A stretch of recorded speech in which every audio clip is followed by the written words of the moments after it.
Ending part లోకి వచ్చావు. నువ్వు ఇప్పటిదాకా గాయపడ్డావు, నలిగిపోయావు, కుమిలిపోయావు, ఏడ్చుకున్నావు, గుండె లవిసేలా రోధించావు, వణిగిపోయావు, నిద్రలేని రాత్రులు గడిపావు, నిరీక్షణ ఆధారం లేక ఎంతో కృంగిపోయావు,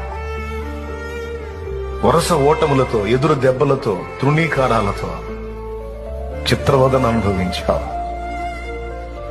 రేపు చచ్చాకొచ్చి ఆ లోకమేమో గాని భూమి మీద మాత్రం నరకంలాగుంది నాకు అని తలపోసావు, వాపోయావు, దుఃఖపడ్డావు, కుంగిపోయావు.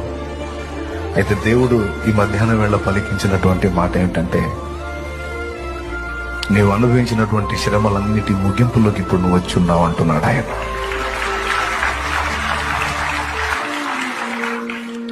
నేను ఇచ్చిన వాగ్దానాలు నెరవేర్చే సమయం ఆసన్నమైంది. ఆ సమీపంలో నువ్వు ఉన్నావు.